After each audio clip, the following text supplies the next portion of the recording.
Bismillahirrahmanirrahim. Assalamualaikum warahmatullahi wabarakatuh. Alhamdulillahirabbil alamin wassalatu wassalamu ala nabiyina Muhammadin wa ala alihi washabbihi wa man tabi'ahum bi ihsanin ila yaumil amma ba'du. Segala puji bagi Allah yang telah memberikan kepada kita banyak-banyak kenikmatan, dan alhamdulillah di antara kenikmatan yang telah Allah berikan, kita dapat dipertemukan kembali di sesi Zoom ini, live session untuk mata kuliah Tauhid yang insya Allah akan dibersamai oleh guru kita yaitu Ustaz Ratno Abu Muhammad Hafidhullah Ta'ala. Kemudian salawat serta salam tak lupa kita curahkan kepada junjungan kita Nabi Muhammad SAW beserta para keluarganya, para sahabatnya, serta para pengikutnya yang mengikuti beliau dengan baik hingga akhir kiamat nanti. Alhamdulillah teman-teman sekalian, insya Allah pada kesempatan malam hari ini kita lanjutkan kembali ya untuk live session berkaitan dengan fikih, berkaitan dengan mata kuliah Tauhid, baik Tauhid 1, 2 maupun 3. Dan kemudian sudah masuk di kita pertanyaan dari teman-teman, dan Masya Allah sangat banyak pertanyaannya. Dan telah hadir pula pemateri kita yaitu guru kita yaitu Ustaz Ratno Abu Muhammad. Izin kami sapa dulu. Assalamualaikum Ustaz. Waalaikumsalam warahmatullahi wabarakatuh. Bagaimana kabarnya Ustaz? Alhamdulillah baik Mas. Masya Allah, Alhamdulillah. Baik Ustaz, mungkin tanpa berpanjang lebar langsung saja Ustaz ya, kami bacakan pertanyaan untuk teman-teman semester 1 terlebih dahulu. Namun sebelum kami bacakan, mungkin kami mengingatkan bagi diri kami pribadi dan juga teman-teman, mari kita hadirkan niat kita untuk belajar. Semoga Allah berikan kepada kita ilmu yang bermanfaat, Allah hilangkan kejahilan pada diri kita dan orang-orang di sekitar kita. Pertanyaan semester 1 Ustaz. Pertanyaan pertama, Bismillah, izin bertanya Ustaz. Fir'aun bertaubat sebelum matinya namun tidak diterima oleh Allah. Mengapa bisa demikian Ustaz? Mohon penjelasannya, jazakumullah khairan. Baik, bismillahirrahmanirrahim. Assalamualaikum warahmatullahi wabarakatuh. Waalaikumsalam. Innal hamdalillahi nahmaduhu wa nasta'inuhu wa nastaghfiruh wa na'udzu billahi min syururi anfusina wa min sayyiati a'malina. Man yahdihillahu fala mudhillalah wa man yudlil fala hadiyalah. Asyhadu an la ilaha illallah wahdahu la syarikalah wa asyhadu anna Muhammadan abduhu wa rasuluh la nabiyya wa la rasula ba'dah. Allahumma salli ala Muhammad wa ala alihi wa ashabihi wa man tabi'ahum bi ihsanin ila yaumil qiyamati amma ba'd. Teman-teman semua yang semoga selalu dirahmati Allah Subhanahu wa taala. Kita bersyukur dan memuji Allah Subhanahu wa taala atas segala nikmat dan karunia. Salawat serta salam semoga selalu tercurah dan terlimpahkan kepada uswah hasanah kita Nabi besar Nabi Agung Muhammad sallallahu alaihi wasallam beserta keluarga, sahabat dan orang-orang yang mengikuti beliau dengan baik hingga akhir zaman nanti. Allahumma la sahla illa ma ja'altahu sahla wa anta taj'alul hazana idza syi'ta sahla. Baik, di sini ada sebuah pertanyaan. Fir'aun bertobat sebelum matinya. Kenapa tobatnya tidak diterima oleh Allah Subhanahu wa taala? Jawabannya karena tobatnya Fir'aun meskipun nyawanya belum sempurna keluar dari kerongkongan, tapi dia sudah melihat azab Allah Subhanahu wa taala ketika itu. Dan apabila seseorang bertobat dalam kondisi doruri atau dalam kondisi terpaksa, maka tobatnya tidak diterima oleh Allah Subhanahu wa taala, karena tobat yang diterima adalah tobat yang ikhtiyari. Apa maksudnya? Tobat yang masih bisa berpikir seseorang untuk berbuat dosa atau berbuat taat kepada Allah Subhanahu wa taala. Ya, Fir'aun ketika itu tidak ada pilihan lain. Ini aku bakalannya akan mati, sudah tidak punya kesempatan lagi akan hidup. Ya udahlah, aku mau beriman aja dengan Tuhannya Fir'aun. Ya, tidak bisa. Tidak ada pilihan lain kok. Ya, maka tobat yang diterima oleh Allah Subhanahu wa taala adalah tobat ketika kita masih bisa berpikir untuk berbuat dosa atau berbuat ketaatan kepada Allah Subhanahu wa taala. Tapi kalau kita hanya punya pilihan satu, aku harus taat kepada Allah saat ini, maka tidak diterima. Makanya kata Nabi SAW, ayuqbalu taubatul abdi malam yugorgir, tobat seorang hamba akan diterima sebelum nyawanya di kerongkongan. Kenapa? Karena kalau sudah di kerongkongan tidak ada pilihan lain, ya. Mau tidak mau dia sudah sadar mau mati, ya. Begitu juga yuqbalu taubatul abdi malam tatlu asyamsu min maghribiha, tobat seorang hamba akan diterima sebelum matahari terbit dari baratnya. Kenapa kalau terbit dari barat kok enggak diterima, padahal dia kan belum mati? Karena dia sudah melihat tanda-tanda kekuasaan Allah yang tidak bisa ditolak lagi dengan akalnya, maka enggak diterima oleh Allah Subhanahu wa taala. Wallahu taala a'lam bishawab. Jazakumullah khairan Ustaz atas jawabannya. Kemudian pertanyaan berikutnya, izin bertanya Ustaz, orang yang bertauhid asalkan tidak berbuat syirik maka akan diampuni oleh Allah Subhanahu wa taala. Bagaimana menyikapi keyakinan orang yang masih banyak bermaksiat seperti korupsi, zina, berbuat dosa besar lainnya dengan anggapan toh nanti kita bertaubat dan diampuni oleh Allah Subhanahu wa taala. Jazakumullah khairan Ustaz. Ya. Baik. Apabila kita menyatakan bahwasanya barang siapa bertauhid maka dosanya akan diampuni oleh Allah Subhanahu wa taala meskipun sebanyak bumi, ya.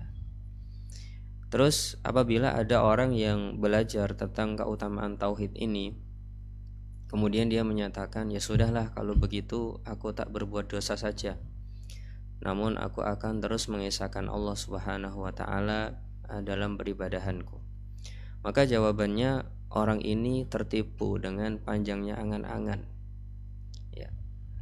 Harusnya seseorang yang benar-benar mengesahkan Allah Subhanahu wa taala, paham dengan asma wa sifatnya, tahu bagaimana pedihnya siksa Allah Subhanahu wa taala, dia hendaknya takut kepada Allah, karena tidak ada jaminan apakah dia akan bisa bertaubat sebelum matinya ataukah dia malah terus terperosok semakin dalam dalam kemaksiatan, ya.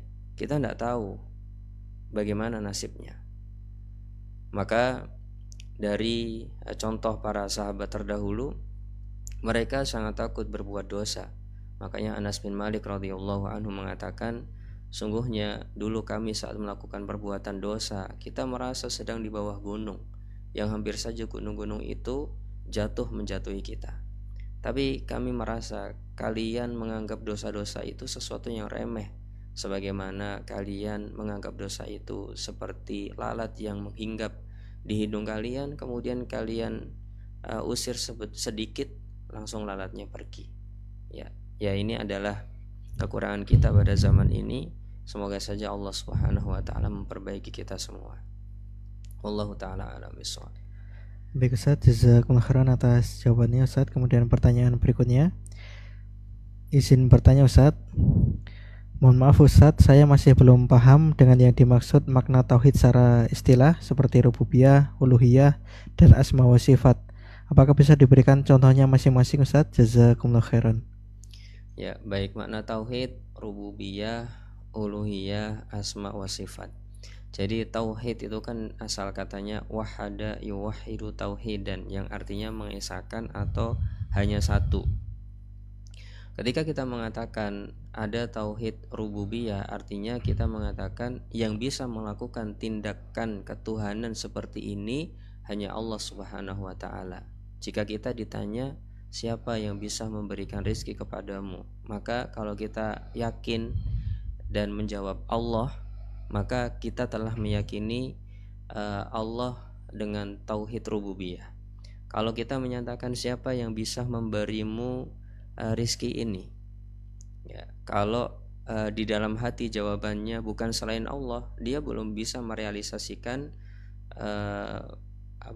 tauhid rububiyah, karena rizki itu datangnya dari Allah. Kalau seseorang ditanya, kamu dapat nikmat ini gara-gara kamu cerdas atau gara-gara ini karunia Allah, kalau dia mengatakan ini gara-gara aku cerdas, artinya dia belum mengesahkan Allah dalam tauhidnya. Karena Allah Subhanahu wa taala menyatakan, wa ma bikum min ni'matin faminallah, tidak ada suatu nikmat pun yang ada pada diri kalian kecuali itu datangnya dari Allah. Jadi yang namanya tauhid rububiyah itu adalah berkaitan dengan tindakan ketuhanan.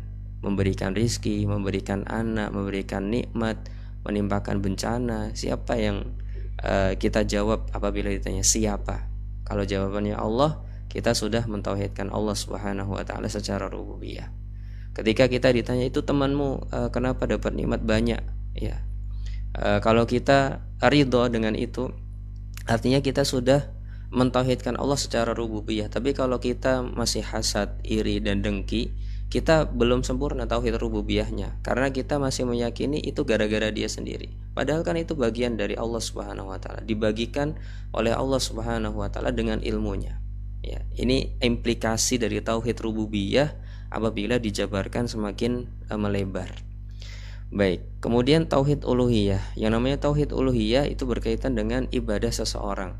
Apabila seseorang berpuasa kemudian mengatakan, "Ya Allah, hari ini aku berpuasa, aku berharap pahala darimu." Maka dia merealisasikan tauhid rububiyah. Tauhid uluhiyah, mohon maaf. Itu tauhid berkaitan dengan ibadah. Apabila seseorang sholat tarawih, ya, mengatakan ketika sholat tarawih itu, "Ya Allah, kuatkanlah aku dalam ibadah ini. Ya, aku berharap pahala darimu ya Allah." Ketika seseorang tidak marah, ya, kemudian dia mengatakan, "Ya Allah, aku tidak marah karena aku berharap Engkau sediakan surga sebagaimana dalam surat Ali Imran, wasari'u ila magfirati min rabbikum wa jannatin 'arduhas samawati wal ardu u'iddat lil muttaqin alladzina yunfiquna fis sarai wad dharra'i wal kadhiminal ghaidha wal 'afina 'anil nas." Yaitu Allah mempersiapkan surga bagi orang-orang yang bertakwa. Di antara yang disebutkan wal kadhiminal ghaidha, orang-orang yang bisa menahan amarah. Ya Allah, saya nahan amarah karenamu ya Allah.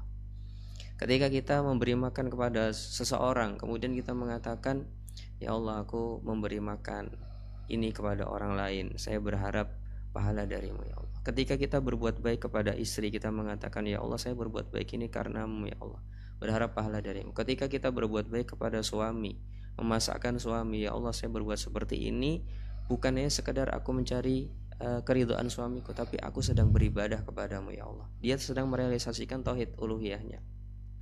Ketika dia berbuat baik kepada anaknya, ngantar sekolah, kadang membelikan jajanan untuk anak. Ketika ditanya dalam dirinya, untuk siapa aku melakukan ini?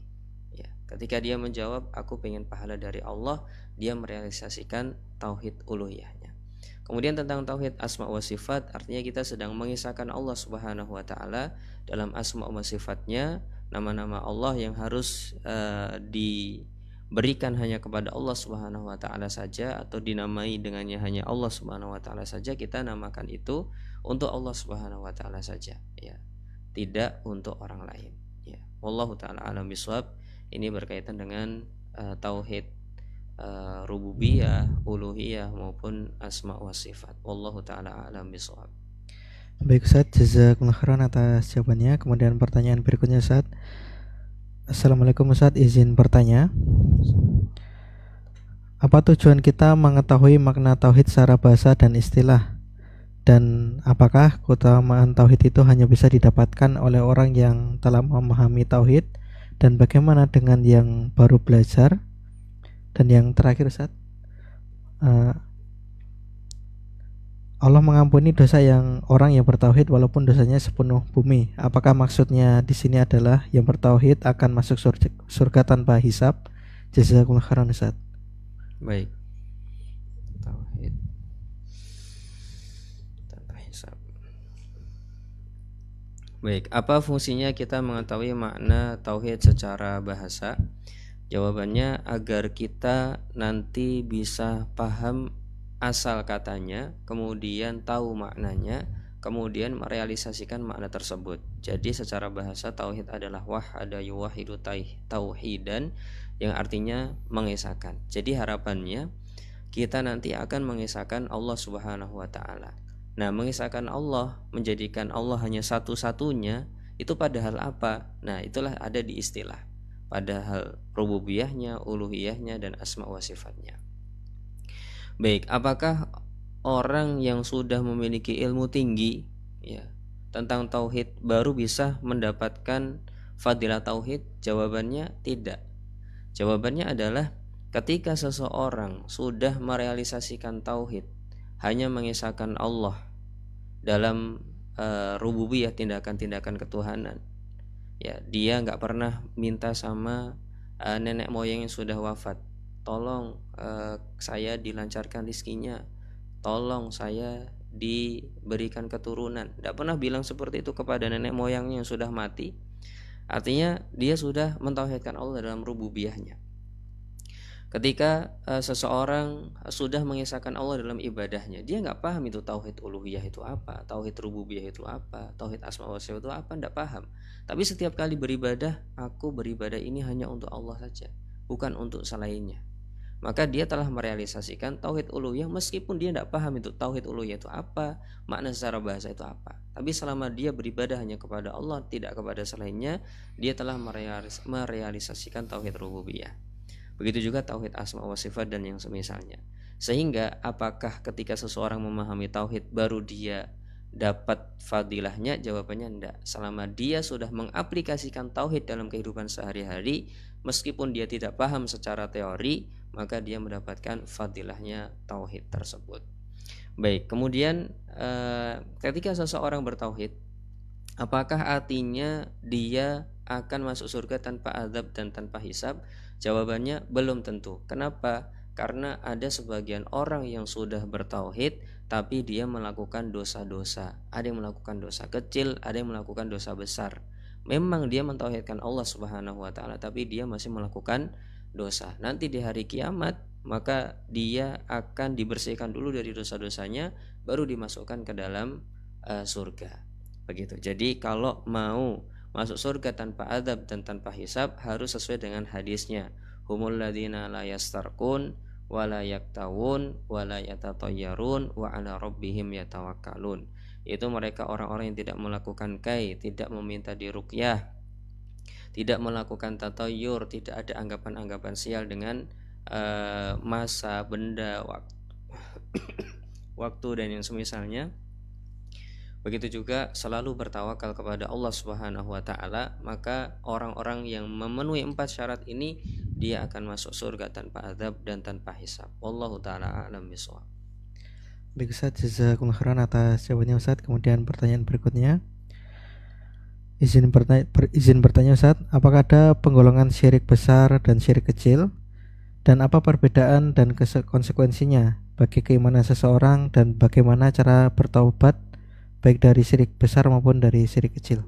Ya, syirik besar dan syirik kecil, apakah ada pembagian seperti ini? Jawabannya ada. Ya, ada yang namanya syirik besar, ada yang namanya syirik kecil. Apa konsekuensinya? Konsekuensinya dari penghapusan dosanya. Gimana caranya? Ya, begitu juga berkaitan dengan apakah seseorang langsung diampuni oleh Allah Subhanahu wa taala tanpa bertobat ataukah dengan bertobat, ya. Pada dasarnya yang namanya syirik itu tidak akan diampuni oleh Allah Subhanahu wa taala sampai seorang hamba bertaubat kepada Allah. Berbeda dengan dosa kecil, ya. Jadi syirik ini dosa besar yang paling besar. Jadi meskipun dibilang kecil, tetap aja itu dosa besar, ya, karena itu bentuk kesyirikan. Jadi ketika seseorang melakukan syirik besar, hendaknya dia bertobat kepada Allah Subhanahu wa taala. Begitu. Wallahu taala a'lam bishawab. Baik Ustaz, jazakumullah khairan atas jawabannya. Kemudian pertanyaan berikutnya Ustaz. Assalamualaikum Ustaz, izin bertanya. Berkaitan hukum mempelajari ilmu tauhid yang bersifat fardu kifayah, apakah dapat dijelaskan ilmu tauhid yang sifatnya fardu kifayah dan contohnya apa saja Ustaz, agar kami lebih paham dan tidak tertukar atau salah dalam belajar yang termasuk mana fardu ain dan yang mana fardu kifayah. Jazakumullah khairan Ustaz. Ya, wa jazakumullah khairan. Baik, setiap ilmu itu pasti ada yang tingkatannya fardu kifayah atau fardu ain, ya. Ilmu tauhid yang sifatnya fardu ain itu adalah ilmu yang membuat seseorang itu mengesahkan Allah Subhanahu wa taala di dalam peribadahannya, di dalam sifat-sifat ketuhanan Allah Subhanahu wa taala maupun dalam asma wa sifatnya. Kemudian yang fardu kifayah misalkan kita menghafal ayatnya, ya. Apakah itu harus dihafal? Jawabannya enggak, ya. Tapi perlu ada seseorang yang menghafalnya. Apakah perlu hafal hadisnya? Jawabannya juga tidak, ya. Tapi yang terpenting kita bisa merealisasikan keyakinan bahwa Allah itu punya sifat-sifat ketuhanan yang tidak dimiliki oleh makhluk lain. Allah itu berhak untuk diesakan dalam uluhiyahnya yang tidak dimiliki oleh makhluk lain, dan Allah itu perlu untuk diesakan dalam asma wa sifatnya yang tidak dimiliki oleh makhluk lain. Ketika seseorang sudah bisa merealisasikan itu, maka dia telah melakukan kewajiban fardu ainnya, dan meskipun dia tidak menghafal ayat-ayatnya ataupun hadisnya, maka dia tidak berdosa atas hal tersebut. Begitu. Wallahu taala alam bishawab. Baik Ustaz, jazakumullah khairan atas jawabannya Ustaz. Kemudian pertanyaan berikutnya. Assalamualaikum Ustaz, izin bertanya. Dalam ayat kursi ada di situ yang diartikan tidak bermanfaat syafaat di sisinya tanpa seizinnya. Afan, ana tidak pandai dalam bahasa Arab dan saya tergantung ke bahasa terjemah, dan sengaja saya hafalkan arti agar saat membaca lebih fokus. Kemudian pertanyaannya, syafaat di sini artinya apa Ustaz? Kemudian juga dalam kata kursi Allah meliputi langit dan bumi, itu artinya bagaimana? Dan kemudian arti Allah Maha Besar dari semua makhluk, itu artinya bagaimana yang lebih tepat? Mohon penjelasannya Ustaz, jazakumullah khairan. Ya, coba diulang lagi pertanyaannya, Mas. Langsung ke pertanyaan ya Ustaz ini. Ya. Jadi syafaat dalam ayat kursi itu Ustaz, itu artinya apa? Kemudian berikutnya, kata kursi Allah meliputi langit dan bumi, itu maksudnya seperti apa Ustaz? Dan yang terakhir, Allah Maha Besar dari semua makhluk. Pertanyaannya, Allah Maha Besar. Allah Maha Besar dari semua makhluk, mohon pencerahannya Ustaz. Ya. Mungkin artinya Ustaz. Baik, pertanyaan pertama tentang apa makna kata di sisinya, di sisi Allah Subhanahu wa taala. Di dalam ayat kursi Allah Subhanahu wa taala berfirman, ya, la yashfa'u indahu illa biidznih. Man dzalladzi yashfa'u indahu illa biidznih. Siapa yang bisa memberikan syafaat di sisinya tanpa seizinnya? Maksud di sisi Allah artinya ya nggak ada syafaat yang bermanfaat atau bisa diterima oleh Allah Subhanahu wa taala tanpa seizin Allah. Itu maksudnya. Jadi tidak ada syafaat yang bisa diterima dan dikabulkan oleh Allah kecuali kalau Allah mengizinkan, kecuali kalau Allah mau. Gitu. Kalau Allah mau baru terlaksana syafaat tersebut. Baik, terus syafaat itu apa? Secara mudahnya syafaat itu adalah misalkan ada sebuah acara kajian. Di sana ada panitia-panitianya. Ya. Kemudian pendaftarannya sudah ditutup. Kemudian ada orang yang pengen daftar. Ini kalau daftar sendiri tidak mungkin diterima ini sama panitia. Siapa kamu gitu kan? Ya. Tapi kalau dia punya kenalan yang jadi panitia, Mas minta tolong dong ini ana masukin daftarin saya di kajian ini meskipun sudah ditutup, bisa apa enggak ya? Oh bisa, masih bisa. Ya sudah, masuk. Nah, dia masuk ke pendaftaran tersebut gara-gara apa? Gara-gara syafaat salah satu panitia itu. Kalau dia minta sendiri tidak akan diterima.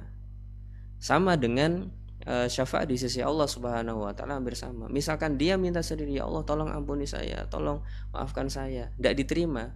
Tapi ada seorang nabi, ada orang soleh, ya Allah tolonglah kasihan hambamu ini ya Allah, keluarkanlah dari neraka, masukkanlah ke dalam surga atau tinggikan derajatnya di surga. Akhirnya Allah Subhanahu wa taala mau untuk meninggikan orang tersebut di surga, mau mengeluarkan dari neraka misalkan. Itu karena apa? Karena ada syafaat orang-orang ini tadi. Apa fungsinya? Fungsinya adalah untuk membuat atau memberikan image mulia ya bagi orang-orang yang memberikan syafaat ini. Artinya orang-orang ini didengar kalimatnya di sisi Allah Subhanahu wa taala. Kata-katanya itu didengar gitu. Beda dengan orang ini tadi, ya, nggak didengar sama Allah Subhanahu wa taala. Ibaratnya gitu. Meskipun Allah dengar tapi Allah nggak ngabulin, ya. Nah, ibaratnya begitu. Sama seperti orang lagi daftar ke panitia secara jalur umum, nggak diterima sama panitia. Siapa kamu, gitu ya. Kita punya kenalan orang dalam, akhirnya kita masuk ke pendaftaran tersebut. Ini contoh syafaat secara mudahnya. Baik, kemudian makna dari wasi'a kursiyyuhus samawati wal ard. Ya, kursi Allah meliputi langit dan bumi. Maksudnya gimana? Ya, maksudnya kursi Allah Subhanahu wa taala itu besar sekali. Bahkan seluas langit dan bumi. Gimana cara menghitung luasnya? Itu pun kita nggak tahu, ya. Tapi kita hanya mengetahui bahwasanya kursi Allah sangat besar, sebesar atau lebih besar daripada langit dan bumi. Bahkan langit dan bumi kalau dilemparkan ke kursi Allah hampir sama seperti kepingan logam dilemparkan ke padang pasir. Ya, jadi sangat besar sekali. Baik, kemudian Allah Maha Besar. Maksudnya gimana Allah Maha Besar? Jadi yang namanya Allah Maha Besar, Allah adalah zat yang paling besar di seluruh alam semesta ini, gitu. Tidak ada yang menandingi kebesaran Allah Subhanahu wa taala. Bahkan masalah-masalah kita sebesar apapun masalah itu tetap dianggap kecil di sisi Allah Subhanahu wa taala. Makanya kalau kita mengucapkan Allahu Akbar saat sholat, salah satu yang harus dihadirkan, ya, adalah Allah lebih besar daripada masalah-masalah yang aku hadapi. Allah lebih mudah untuk menyelesaikan masalah-masalahku dan yang semisalnya. Wallahu taala a'lam bishawab. Baik Ustaz, jazakumullah khairan atas jawabannya Ustaz. Kemudian kita beranjak ke semester 2 Ustaz. Bismillah, izin bertanya Ustaz, bagaimana dengan orang kafir yang percaya adanya Tuhan atau Allah? Apakah ini juga sama dengan tauhid? Hanya saja dalam peribadatan atau uluhiyah mereka berbeda. Mohon penjelasannya Ustaz, jazakumullah khairan. Wa jazakumullah khairan. Baik. Apabila ada orang kafir tidak mau mengikuti syariat Islam tapi percaya ada Tuhan, ya. Bahkan percaya Tuhannya itu Allah Subhanahu wa taala. Tapi dalam peribadahannya tidak mengisahkan Allah, ada zat-zat lain atau Tuhan-Tuhan lain menurut dia. Maka jawabannya dia belum mentauhidkan Allah Subhanahu wa taala. Karena makna tauhid tadi secara bahasa apa? Mengesahkan, menjadikan hanya satu-satunya. Ya, kalau Allah diibadahi hanya satu-satunya baru dia mengesahkan Allah. Kalau Allah diesahkan dalam tindakan-tindakan ketuhanannya baru dia disebut sebagai orang yang mengesahkan Allah. Begitu juga dalam asma wa sifatnya. Jadi kalau orang kafir percaya Tuhan atau percaya Allah belum disebut sebagai orang yang mentauhidkan Allah Subhanahu wa taala. Wallahu taala a'lam bishawab. Baik Ustaz, jazakumullah khairan atas jawabannya. Kemudian pertanyaan berikutnya Ustaz. Assalamualaikum Ustaz, izin bertanya. Jika kita malu melakukan hal baik karena takut ria dan tidak jadi melakukannya sesuatu hal yang baik, justru itu sudah termasuk ke dalam ria. Apakah hal tersebut benar Ustaz? Mohon penjelasannya, jazakumullah khairan. Ya, itu adalah salah satu kalimat dari sebagian ulama bahwasanya tarkul amali li ajlin nasi riyaun wal amalu li ajlin nasi syirkun. Ketika kita tidak melakukan suatu amalan gara-gara takut riya, maka itu dia sudah masuk ke dalam riya itu sendiri, ya. Dan barang siapa melakukan amalan karena orang atau karena makhluk lain bukan karena Allah, maka dia melakukan kesyirikan. Jadi terkadang syaitan itu masuk ke dalam benak kita, seakan-akan dia penasehat yang ulung, seakan-akan dia seorang ulama. Bahkan semakin tinggi ilmu seseorang, setan yang diutus pun semakin tinggi. Wallahu a'lam, apakah iblis itu punya universitas, saya pun tak tahu. Ya, kenapa kok yang menggoda itu juga pintar-pintar gitu ya. Bahkan kalau kita merasa godaan-godaannya itu kayaknya berilmu gitu. Ya, bahkan kadang hafal ayatnya, ya. Wallahu taala alam bisawab. Jadi karena setan itu tidak ingin kita melakukan amal ketaatan, kita ditakut-takuti, nggak usahlah dilakukan itu, kamu kan belum ikhlas, ya nggak usah dilakukan. Kadang bisikannya seperti itu. Dan memang yang dimampu oleh syaitan itu hanya memberikan bisikan dan keraguan-keraguan seperti itu, ya. sebagaimana disebutkan oleh syaitan sendiri ketika hari kiamat nanti yang diceritakan Allah di surat Ibrahim itu, wa makana alayya illa an da'autukum fastajabtum li. Ya, tugasku itu tidak bisa untuk memaksa kalian, Kak. Saya itu hanya bisa ngajakin kalian, ayo begini, ayo begitu. Apa benar kamu akan melakukan ini? Apa benar kamu akan melakukan itu? Saya cuma seperti itu, dan kalian nurut dengan keraguan-raguan yang aku hembuskan kepada kalian. Ya, fala talumuni walumu anfusakum, jangan kamu cela aku, cela aja dirimu sendiri, kenapa kamu percaya denganku. Ya, jadi malu melakukan amal ketaatan gara-gara riya itu perlu dilawan. Gimana ngelawannya? Udah lakukan aja dan katakan, oh yo aku kayaknya masih riya, tapi aku berdoa kepada Allah, ya Allah semoga suatu saat aku bisa ikhlas karenamu. Itu lebih baik daripada kita nggak melakukan amal ketaatan sama sekali. Akui saja ya, mungkin saat ini aku masih riya, itu pun kalau benar, mungkin ini cuma bisikan syaitan, tapi saya berharap ya Allah tolong ikhlaskan aku. Kalau itu dilakukan terus, nanti lama-lama dia putus asa sendiri, nanti cari jalan lain untuk menggoda kita, begitu. Jadi saat kita malu melakukan amal ketaatan gara-gara riya, udah langsung jalankan aja sambil berdoa kepada Allah Subhanahu wa taala. Wallahu taala alam bisawab. Baik Ustaz, jazakumullah khairan atas jawabannya Ustaz. Kemudian pertanyaan berikutnya. Assalamualaikum Ustaz, izin bertanya. Apakah diperbolehkan kita berolahraga dengan menirukan gerakan-gerakan yoga? Apakah hal ini termasuk kategori tasyabuh terhadap orang kafir? Jazakumullah khairan Ustaz. Wallahu ta'ala alam bisawab. Apabila memang niatnya hanya ingin berolahraga, mungkin untuk melakukan stretching ataupun untuk melancarkan peredaran pembuluh darah, kemudian dia lihat dari seluruh metode olahraga yang paling cocok bagi dirinya adalah gerakan-gerakan yoga misalkan, maka secara hukum dasar ya, selama dia niatnya benar-benar hanya ingin olahraga, maka hal tersebut diperbolehkan. Namun apabila dia niatnya sudah yang lain-lain, maka itu menjadi catatan-catatan yang lainnya. Begitu juga hendaknya dalam pelaksanaannya dihindari sesuatu yang melanggar syariat, sehingga dia bisa melaksanakan gerakan-gerakan tersebut. Jadi yang perlu digarisbawahi, apabila memang hanya ingin olahraga, setelah dia melakukan riset dengan metode-metode olahraga yang ada, yang paling cocok adalah yoga, bukan senam, bukan treadmillan, bukan lari-larian, bukan sit up, bukan push up ya, bukan olahraga-olahraga yang lainnya, bukan renang ya, maka ya tidak mengapa melakukan hal tersebut.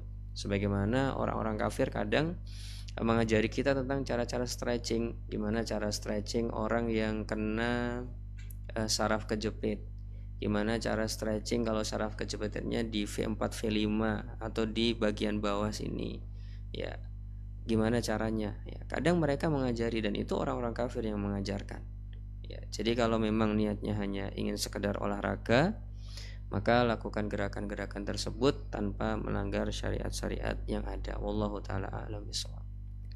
Baik Ustaz, jazakumullah khairan atas jawabannya Ustaz. Kemudian pertanyaan berikutnya, izin bertanya Ustaz. Disampaikan dalam materi tauhid bahwa ketika hendak kita berdoa, jangan menggunakan kata jika Allah menghendaki. Pertanyaannya, bagaimana jika kita ingin bekerja di suatu tempat yang kita inginkan dan kita tidak tahu apakah kelak kita diterima di lingkungan kerja tersebut akan sesuai dengan yang kita harapkan, atau justru malah membuat kita semakin dekat dengan maksiat, seperti misalkan praktek korupsi dan yang lain sebagainya.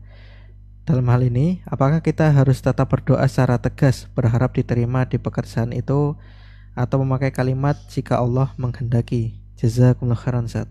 Wa jazakumullah khairan. Baik, apabila kita ingin bekerja di sebuah tempat dan kita tidak tahu apakah tempat tersebut baik atau buruk untuk kita, maka yang dilakukan pertama, satu, melakukan pertimbangan dan meminta saran dari orang lain. Ditimbang-timbang, kira-kira baik gak sih di situ. Kemudian secara pengalaman orang-orang yang kerja di situ, apakah ada maksiat apa enggak sih ya. oh ternyata tidak ada, ya saran orang lain juga bagus, daftar aja di situ. Baik, kemudian setelah kita menetapkan bahasanya oh berarti baik, maka kita melakukan yang disebut dengan istikharah. Beristikharah kepada Allah Subhanahu wa taala, membaca doa, ya Allah aku beristikharah memohon pilihan dengan ilmu-Mu, memohon kekuatan dengan kekuatan-Mu, aku memohon karunia-Mu yang besar ya Allah. Engkau tahu, aku tak tahu. Engkau mampu, aku nggak mampu. Dan Engkau maha tahu segala sesuatu yang gaib, apa yang akan terjadi di masa depan nanti. Apabila Engkau tahu ya Allah, saya kerja di tempat tersebut baik untukku pada urusan dunia, akhirat maupun agama, maka takdirkan, mudahkan dan berkahi. Tapi apabila Engkau tahu kalau saya kerja di situ, saya mendapatkan hal yang tidak baik untuk urusan dunia, akhirat maupun agama, maka palingkan aku darinya dan gantikanlah aku dengan yang lebih baik daripadanya, dan buat aku ridho dengan gantinya tersebut ya Allah. Nah, setelah kita beristikharah kemudian kita daftar, doanya adalah ya Allah tolong mudahkanlah aku untuk diterima di perusahaan tersebut. Seperti itu. Jadi tetap berdoanya dengan kalimat yang tegas setelah melakukan istikharah. Wallahu taala a'lam bishawab. Baik Ustaz, jazakumullah khairan. Mungkin tambahan pertanyaan Ustaz. Ya. Untuk istikharah tadi apakah boleh membaca harus dari bahasa Arab atau boleh terjemah Ustaz atau bahasa Indonesia? Ya, dalam berdoa seseorang boleh menggunakan bahasa Indonesia. Bahkan saya sendiri kalau sedang tidak fokus gitu, tidak paham dan tidak connect lisan dengan pikiran ataupun hati, terkadang zikirnya dengan bahasa Indonesia. Ya Allah ampunilah aku dan terimalah taubatku. Ya Allah ampunilah aku dan terimalah taubatku. Ya Allah ampunilah aku dan terimalah taubatku. Pas pakai bahasa Indonesia tidak connect, kita pakai bahasa Arab ya gitu. Jadi secara prakteknya yang namanya berdoa itu adalah dengan kalimat yang difahami. Dan semakin kita faham dengan kalimat doa kita, maka doa kita semakin mustajab. Karena kata Nabi SAW, innallaha la yastajibu du'aan min qalbin ghafirin lahin. Sesungguhnya Allah tidak akan mengabulkan doa dari hati yang lalai dan bermain-main. Nah, kalau kita pakai bahasa Arab tapi nggak faham, maka wallahu alam itu kurang afdol. Lebih baik pakai bahasa Indonesia yang kita fahami sehingga kita lebih bisa khusyuk dan mengerti maknanya. Wallahu taala alam bishawab. Insyaallah, jazakumullah khairan Ustaz. Kemudian pertanyaan berikutnya Ustaz. Assalamualaikum Ustaz, izin bertanya berkaitan dengan apa bedanya radhiyallahu anhu dan rahimahullah, dan kepada siapa kita harus radhiyallahu anhu dan kepada siapa kita harus mengucapkan rahimahullah. Mohon penjelasannya Ustaz, jazakumullah khairan.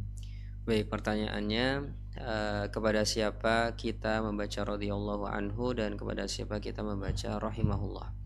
Biasanya para ulama menyebut radhiyallahu anhu untuk para sahabat saja, orang-orang yang bertemu dengan Nabi dalam keadaan beriman dan wafat dalam keadaan iman juga. Mereka apabila disebut namanya kita katakan radhiyallahu anhu, semoga Allah meridhoinya.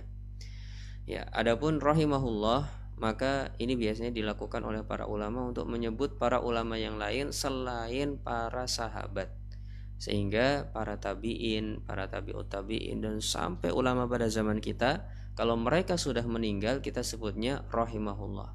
Jadi kata rahimahullah itu disebutkan untuk para ulama dari tabi'in sampai zaman sekarang kalau mereka sudah meninggal. Semoga Allah merahmati beliau, kita artinya. Adapun kalau ulamanya masih hidup, kita katakan hafizahullah misalkan, semoga Allah menjaga beliau. Itu adalah beberapa kata yang biasa digunakan di dalam kitab-kitab para ulama. Wallahu taala a'lam bishawab. Baik Ustaz, jazakumullah khairan atas jawabannya. Kemudian pertanyaan berikutnya Ustaz.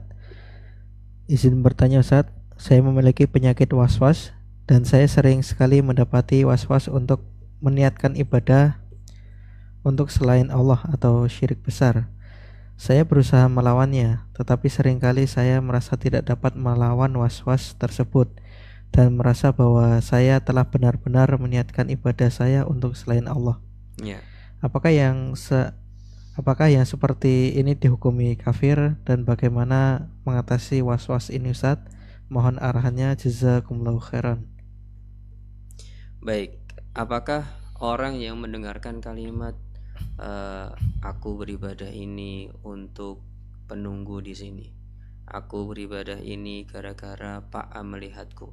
Apakah ketika ada bisikan seperti itu dalam dirinya, apakah dia disebut orang kafir? Jawabannya tidak. Dan bisa jadi yang mengatakan seperti itu bukan diri kita aslinya, tapi itu adalah jiwa buruk kita atau syaitan yang membisikkan ke dalam diri kita. Dan kita dianjurkan untuk berjihad melawan itu. Ya, bahkan kita melawan bisikan-bisikan tersebut itu pun jihad gitu ya. Perjuangan melawan itu.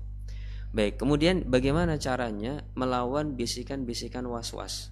Sebagian ulama mengatakan apabila was-wasnya tidak parah, maka cara melawannya dengan banyak berzikir ataupun mengingat Allah Subhanahu wa taala. Tapi apabila sudah parah, maka kita bikin bentuk orang yang memberikan was-was itu. Jadi kita bayangkan orang yang membacakan kalimat itu kepada kita itu adalah orang gila yang di belakang kita. Oh, ada orang gila mengatakan kepada saya, ibadahmu itu untuk selain Allah loh. Kamu beribadah ini gara-gara ada Pak A kan? Ya, itu orang gila di belakang kita. Nah, kalau kita sudah menyatakan dia gila, akhirnya kita nggak terlalu merisaukan. Ya, karena ini orang nggak penting tak dengerin kalimatnya. Nah, ini adalah salah satu yang pernah disebutkan oleh Syekh Sulaiman Ar-Ruhaili hafizahullah taala ketika beliau membahas tentang cara mengobati penyakit was-was. Jadi obat termujarab untuk selesai dari was-was itu adalah menganggap yang bicara orang gila. Ya, kemudian setelah itu tidak dirisaukan, tidak dianggap gitu. Ya, apabila kita sudah bisa melaksanakan hal tersebut, kita akan bisa sembuh dari penyakit was-was. Dan kalau kita melawan terus, maka dia juga semakin kuat kadang. Ya, ini kalau sudah parah. Naudzubillahi min dzalik. Dan semoga yang mengalami penyakit ini ataupun sedang menderita penyakit ini disembuhkan oleh Allah Subhanahu wa taala. Wallahu taala a'lam bishawab. Baik Ustaz, jazakumullah khairan atas jawabannya. Kemudian pertanyaan berikutnya Ustaz. Izin bertanya Ustaz, apa hukum membaca ilmu garis pada telapak tangan untuk mengetahui kepribadian seseorang? Apakah hal ini termasuk ilmu ramalan? Jika iya, bagaimana cara bertaubatnya? Jazakumullah khairan Ustaz. Wallahu ta'ala alam bisawab. Saya tidak tahu apakah ini masuk ramalan atau tidak, tapi ada sebuah maklumat yang lamit-lamit ya di dalam pikiran saya, bahwa saya membaca garis-garis ini termasuk yang masuk ke dalam kesyirikan apabila memang itu sumbernya atau tidak melalui riset yang pas begitu ya. Karena untuk melihat karakter seseorang, terkadang orang bisa melihat karakter itu dari raut wajah, dari bentuk wajahnya, dari tindak tanduknya itu bisa. Tapi kalau dari garisnya, wallahu alam, saya belum bisa menyatakan iya atau tidak. Tapi maklumat yang ada agak lamit-lamit itu menyatakan ini tidak benar dan bertentangan dengan tauhid begitu. Wallahu taala alam bisawab, hendaknya dihindari. Baik Ustaz, jazakumullah khairan atas jawabannya Ustaz. Kemudian kita lanjut ke semester 3 Ustaz. Insyaallah 2 pertanyaan saja. Dan berikutnya mungkin bagi teman-teman yang ada bertanya, mungkin 1 atau 2 orang saja, silakan nanti bisa raise hand. Pertanyaan pertama Ustaz, izin bertanya Ustaz, bagaimana hukum menziarahi kuburan para wali yang sering dilakukan oleh masyarakat? Jazakumullah khairan Ustaz. Ya, apa hukum menziarahi kuburan para wali sebagaimana dilakukan oleh masyarakat? Wallahu taala alam bisawab. Kalau dari kami pribadi, menyarankan apabila ingin mendapatkan fadilah-fadilah dan keutamaan dari ziarah, maka pilihlah ziarah kubur di kuburan yang paling dekat dengan rumah kita, tidak perlu mengeluarkan biaya besar gitu ya. Kenapa kok seperti itu? Karena tujuan dari ziarah itu bukan mencari berkah atau ngalap berkah begitu, tapi kita ingin ingat dengan kematian gitu. Ya, kita masuk ke dalam kubur, oh besok aku itu bakalannya akan dikubur seperti itu. Aku bakalannya juga akan meninggalkan dunia ini. Ya. Kemudian tujuan kedua dari ziarah kubur itu adalah selain mengingatkan kepada kematian, untuk mendoakan orang-orang yang diziarahi, ya, agar mereka mendapatkan ampunan dan keselamatan dari Allah Subhanahu wa taala.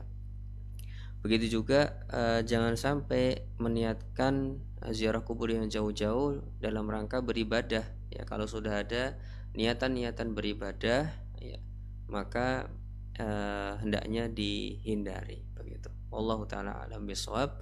Sekali lagi kita menyarankan pilih kuburan yang terdekat, karena fungsi ziarah kubur itu ada dua. Yang satu mendoakan yang sudah wafat dan mendoakan diri kita, dan yang kedua adalah mengingatkan kita dengan kematian. Wallahu taala alam bisawab. Jazakumullah khairan Ustaz atas jawabannya. Kemudian pertanyaan terakhir Ustaz. Assalamualaikum Ustaz, izin bertanya. Kita dilarang untuk menggunakan alas kaki saat memasuki areal pemakaman. Namun jika tanah pemakaman tersebut kotor, basah atau becek, atau banyak kerikil yang tajam maupun serangga seperti semut ya yang bisa saja melukai kaki kita, apakah diperbolehkan menggunakan alas kaki atau tetap tidak diperbolehkan Ustaz? Jazakumullah khairan, mohon penjelasannya. Wa jazakumullah khairan. Baik. Berkaitan dengan memakai alas kaki di perkuburan, itu hukumnya adalah makruh. Dan sesuatu yang makruh di dalam usul fikih atau dalam qaid fikhiyah itu dikatakan akan berubah menjadi mubah atau boleh apabila ada hajat. Jadi sekedar ada hajat, wah kayaknya saya butuh deh harus pakai alas kaki nih, maka sudah boleh untuk memakai alas kaki. Nah, kemudian apabila bukan hanya sekedar hajat tapi ada darurat, ini kalau nggak pakai nih kakiku bisa lecet-lecet nih, bisa berdarah-darah ya. Maka memakai sendal adalah sesuatu yang sangat dianjurkan gitu. Jadi sebuah hukum itu bisa berubah ketika dalam kondisi yang berbeda, ya. Hukum-hukum yang biasanya ada dalam kitab-kitab fikih ataupun yang semisalnya itu adalah hukum-hukum dalam kondisi normal, dan hukum-hukum ini akan bisa berubah dalam kondisi hajat ataupun darurat. Sebagai contoh, misalkan makan babi hukumnya haram, tapi kalau masuk ke hutan, tidak ada makanan lain untuk mempertahankan hidupnya kecuali dengan makan babi, maka dia boleh makan babi untuk mempertahankan hidupnya saja, bukan untuk bernikmat-nikmat atau atau makan secara berlebihan. Jadi kalau makannya sesuai kadar, yang penting dia bisa hidup, maka itu sesuatu yang diperbolehkan dan halal. Jadi yang tadinya haram gara-gara ada darurat menjadi halal, dan pengaplikasiannya butuh orang yang berilmu, karena untuk menentukan ini hajat atau darurat butuh keilmuan yang lebih dalam. Wallahu taala alam bisawab. Baik Ustaz, jazakumullah khairan atas jawabannya Ustaz. Mungkin kita berlanjut untuk teman-teman yang online. Jika ada pertanyaan silahkan raise hand, mungkin satu atau dua penanya, atau mungkin kami bacakan dari kolom chat dulu Ustaz. Ya, silahkan Mas. Mungkin langsung ke pertanyaan kedua ya, karena pertanyaan pertama sudah bisa bilang sudah terjawab di pertanyaan yang tadi atau jawaban Ustadz yang sebelumnya. Assalamualaikum Ustadz, izin bertanya, untuk olahraga Zumba diiringi musik apakah itu diperbolehkan? Jazakumullah khairan Ustadz. Ya, wa jazakumullah khairan. Karena di dalam pertanyaan sudah ada musiknya, maka ya sesuatu yang hendaknya dijauhi. Allahu taala alam bisawab. Baik Ustadz, jazakumullah khairan atas jawabannya. Kemudian kepada Ibu Nadira dipersilakan untuk membuka mic-nya dan bertanya secara langsung. Ya, Assalamualaikum warahmatullahi wabarakatuh. Ini tentang tauhid ya Pak ya? Betul ya? Iya. Ya, ingin bertanya Pak, kalau tauhid itu kan berarti artinya kita hanya percaya menggantungkan semuanya sama Allah, betul ya Pak ya? Kemudian jika misalnya kita itu mempertahankan kita agar tidak terpengaruh dari lingkungan sekitar gitu ya Pak ya, yang misalnya menduakan Allah gitu ya, misalnya yang orangnya suka percaya dengan ramalan seperti itu, dan kita kan sudah membentengi diri, bagaimana agar terus tidak terjerumus, misalnya walaupun sudah dengan sholat, dengan mengaji, ini kasus contoh sih sebenarnya, hanya sebuah contoh. Mengaji, melakukan yang semua yang diperintahkan Allah, tapi tekanan menghadapi mental orang-orang yang musyrik seperti itu, bagaimana ya selain dari sholat, mengaji, beribadah, kuatkan mental seperti itu. Mungkin ada saran masukan lain seperti apa? Walaupun saya tahu misalnya manusia itu tidak luput dari kesalahan seperti itu. Bagaimana gitu agar kita tidak terjerumus dalam kemaksiatan, dan agar pahala kita tidak berkurang dengan musyrik tersebut. Seperti itu. Baik, sudah. Baik, Bapak Ibu yang dimuliakan Allah Subhanahu wa taala. Terima kasih atas pertanyaan yang disampaikan. Bagaimana cara membentengi diri dari gelombang kesyirikan yang ada di sekitar kita? Ya, salah satu caranya yang pertama, jangan bersandar kepada diri sendiri. Teruslah meminta pertolongan kepada Allah Subhanahu wa taala sebagaimana doanya Nabi Ibrahim, Allahumma janubni wa baniya an na'budal asnam. Ya Allah, jauhkanlah diriku dan anak keturunanku dari menyembah berhala. Kita juga bisa berdoa dengan doa yang diajarkan oleh Nabi Muhammad sallallahu alaihi wasallam, Allahumma ighfirli, ya Allahumma ighfirli an usyrika bika wa ana a'lamu wa astaghfiruka lima la a'lamu. Ya Allah, aku memohon ampunan kepadamu apabila aku melakukan kesyirikan dalam keadaan tahu, dan aku bertobat bertobat kepadamu apabila melakukan kesyirikan dalam keadaan tahu. Coba saya ulangi lagi doanya, Allahumma inni a'udzubika an usyrika bika wa ana a'lamu wa astaghfiruka lima la a'lamu. Ya. Saya ulangi lagi terjemahannya. Ya Allah, aku berlindung kepadamu dari melakukan kesyirikan dalam keadaan tahu, dan aku memohon ampunan kepadamu dari berbuat syirik ketika tidak tahu. Ya. Baik, itu doa-doa yang perlu untuk kita panjatkan. Jadi jangan bersandar pada diri sendiri, karena diri kita lemah dan godaan-godaan itu kadang kuat. Kemudian yang kedua adalah kita perlu rajin untuk belajar menghadiri majelis ilmu, karena dengan datang ke majelis ilmu biasanya semangat kita akan tercas gitu ya, akan bertambah. Melihat orang-orang baik itu juga akan membuat kita semakin baik. Jadi milikilah lingkungan dan teman-teman yang baik. Kemudian fasilitas dan juga teman-teman yang membawa ke ranah sana